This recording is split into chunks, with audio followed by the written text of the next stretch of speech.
el nivel de hemoglobina glicosilada disminuye proporcionalmente el riesgo. El riesgo relativo disminuye 14%, riesgo relativo por cada 1% de reducción en la hemoglobina glicosilada. Y lo mismo para enfermedad vascular cerebral fatal y no fatal, el riesgo disminuye 12% por cada 1% de reducción en la hemoglobina glicosilada. Y también para insuficiencia cardíaca, disminuye 16% por cada 1% de hemoglobina glicosilada que disminuye. De tal manera que es muy importante dejar bien establecidos estos conceptos. Primero, el riesgo de complicaciones es directamente proporcional al nivel de glicemia habitual. El riesgo por la hiperglicemia es mayor para complicaciones microvasculares que macrovasculares. No hay un nivel umbral en la glicemia con respecto al riesgo cardiovascular y desde luego disminuir la glicemia, sobre todo postpandreal, disminuye el riesgo de complicaciones. Como se señalaba en la diapositiva anterior, la hiperglicemia correlaciona mejor con enfermedad microvascular, pero también con macrovascular, como lo señaló el UCAPDS. Probablemente para microvascular la relación sea directa y tenga impacto fisiopatológico, pero probablemente para la relación con la enfermedad macrovascular más bien sea marcador de pobre adherencia en el control de otros factores como podría ser hipertensión o dislipidemia.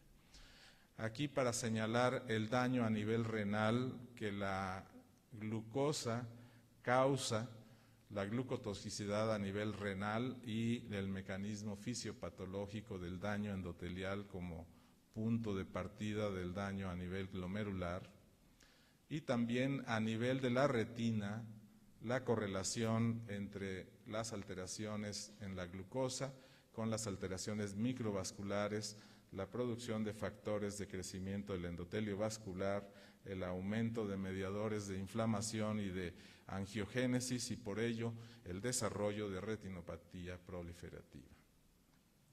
Desde luego no hay que olvidar que la diabetes o la disglucemia es el único problema.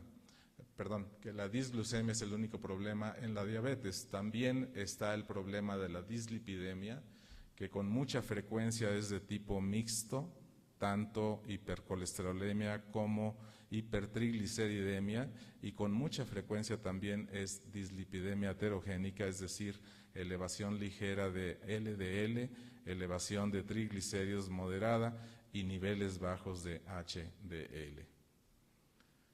De tal manera que, por un lado, la hiperglicemia, por otro lado, la dislipidemia, el incremento en los ácidos grasos libres y la resistencia a la insulina causan incremento en el estrés oxidativo, la activación de proteína quinasa C, la producción de, valga la redundancia, de productos avanzados de la glicosilación y desde luego el daño endotelial, hemodinámico, inflamatorio y trombótico que a todos los niveles se presenta en la vasculatura del paciente diabético.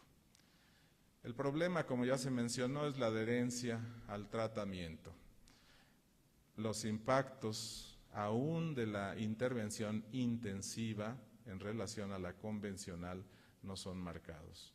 Tal vez es más importante en el control de colesterol por el efecto adecuado de los fármacos, en triglicéridos, en hipertensión arterial, pero vean ustedes en lo que se refiere al control de la glucosa. Realmente los resultados de la intervención son pobres, aún que la intervención sea intensiva. Desde luego, si la intervención es intensiva, los resultados son mejores. Vamos a ir concluyendo cuáles son las recomendaciones desde mi punto de vista.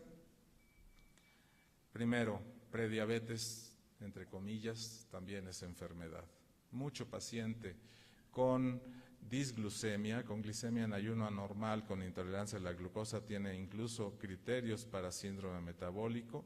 Muchos de ellos evolucionan a diabetes. No todos los diabéticos tienen criterios para síndrome metabólico, pero por una vía o por otra, a final de cuentas el resultado es enfermedad cardiovascular. Entre más pronto actuemos, mejores resultados vamos a tener. Yo creo que es muy común decirle al paciente, salió con su azúcar arriba de 100, tiene 108, pero no se preocupe, eso no es diabetes. Yo creo que al paciente no hay que darle dobles mensajes. Hay que decirle, señor, usted ya está diabético. Usted todavía no llena criterios para establecer el diagnóstico de diabetes, pero usted ya abrió la puerta, ya tiene glicemia en ayuno normal, seguramente tiene intolerancia a la glucosa y es cuestión de tiempo para que sea diabético. Prediabetes también es enfermedad.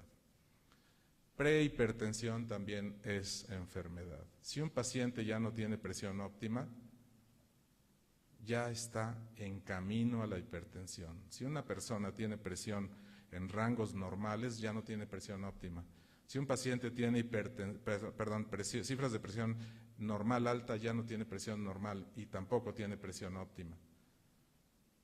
De tal manera que ya empezó el proceso de la enfermedad. Por lo tanto, prehipertensión también hay que considerarla enfermedad. Incluso este estudio es un estudio de intervención, de tratamiento, de relación entre los niveles de presión arterial y la incidencia acumulada de eventos cardiovasculares. Y vean ustedes que no es la misma la incidencia cuando la presión es óptima, cuando la presión es normal y cuando la presión es normal alta. Y hay estudios de intervención farmacológica en prehipertensión con resultados positivos en relación a la evolución hacia hipertensión. Y recuerden que también en diabetes hay estudios de intervención en intolerancia a la glucosa que impiden o que han demostrado ser útiles para evitar el avance hacia lo que nosotros ahora por criterios definimos como diabetes. Sobrepeso y obesidad también es en enfermedad. Si bien no hay una causa directa de enfermedad, casi todos los mecanismos de daño son indirectos, en realidad el sobrepeso y la obesidad es marcador de donde hay factores de riesgo, de donde seguramente también hay o habrá enfermedad. Por lo tanto, tenemos que considerar sobrepeso y obesidad como enfermedad. Ahora, si el paciente tiene ya datos de afección vascular de tipo ateroscleroso, tenemos que buscar la enfermedad en el territorio cerebral, en el territorio arterial periférico y en el territorio coronario. ¿Por qué? Porque la coexistencia de afecciones en diversos niveles no es rara. De tal manera que tenemos que buscar la enfermedad. Si ya la encontramos en algún territorio vascular, que pudiera ser la retina o vasos periféricos, tenemos que buscarla en otros territorios, seguramente la vamos a encontrar. Evaluar el riesgo es importante. Determinar si el paciente tiene factores de riesgo, si tiene evidencia de la enfermedad o si ha tenido eventos agudos es importante para clasificarlos en riesgo bajo, en riesgo intermedio, en riesgo alto o en riesgo muy alto. Sin embargo, algunos pacientes que tienen riesgo muy alto, que ya han tenido eventos agudos pero que no se han dado cuenta, pudieran estar clasificados como en otros niveles de riesgo. Y me estoy refiriendo al infarto de miocardio silencioso y desde luego también al infarto cerebral silencioso, que con mucha frecuencia se encuentra, vean ustedes, casi un 65% de los casos que tienen hipertensión y que tienen enfermedad coronaria. Ahí están los infartos lacunares, solamente está que nosotros los busquemos, los identifiquemos. Los pacientes han tenido infartos lacunares y ni siquiera se han dado cuenta, y es más, ni siquiera han tenido evidencia clínica de ellos, pero ahí están, infartos lacunares, nada más es cosa de que nosotros los busquemos. Si nosotros le preguntamos al paciente, ¿ha tenido eventos agudos? Va a decir el paciente que no. Pero si le buscamos mediante electrocardiografía o ecocardiografía infartos de miocardio, sobre todo en pacientes diabéticos, vamos a encontrar en un buen porcentaje infartos silenciosos. Y si le hacemos resonancia magnética, no digo que hay que hacerla, pero sí en algunos casos hay que hacerla, vamos a encontrar también infartos lacunares. Determinar el nivel de riesgo también es importante, como ya mencionábamos. Sin embargo, un problema de las clasificaciones, y ya voy a terminar, es que clasifican tomando la presencia o la ausencia del factor de riesgo, pero no la intensidad. Y eso en ocasiones cambia de nivel al